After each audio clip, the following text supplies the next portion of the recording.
ఏ వ్యక్తి అయినా నన్ను పొగుడుతున్నాడు అంటే ఖచ్చితంగా నేను దేవునికి నచ్చిన బిడ్డను కాదు. ఎందుకో తెలుసా?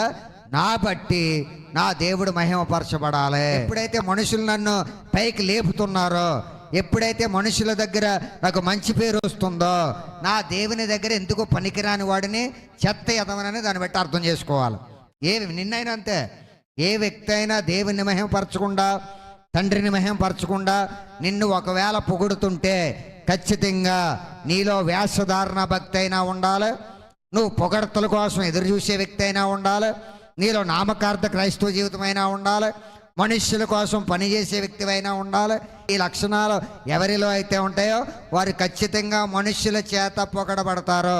కానీ బైబిల్ గ్రంథం చెబుతుంది, మనుష్యులు అనేటువంటి వారు మీ సత్క్రియలను చూసి తండ్రి అయిన దేవుణ్ణి మహిమపరిచే వారిగా మీ వెలుగును ప్రకాశింపజేయండి అంటున్నాడు.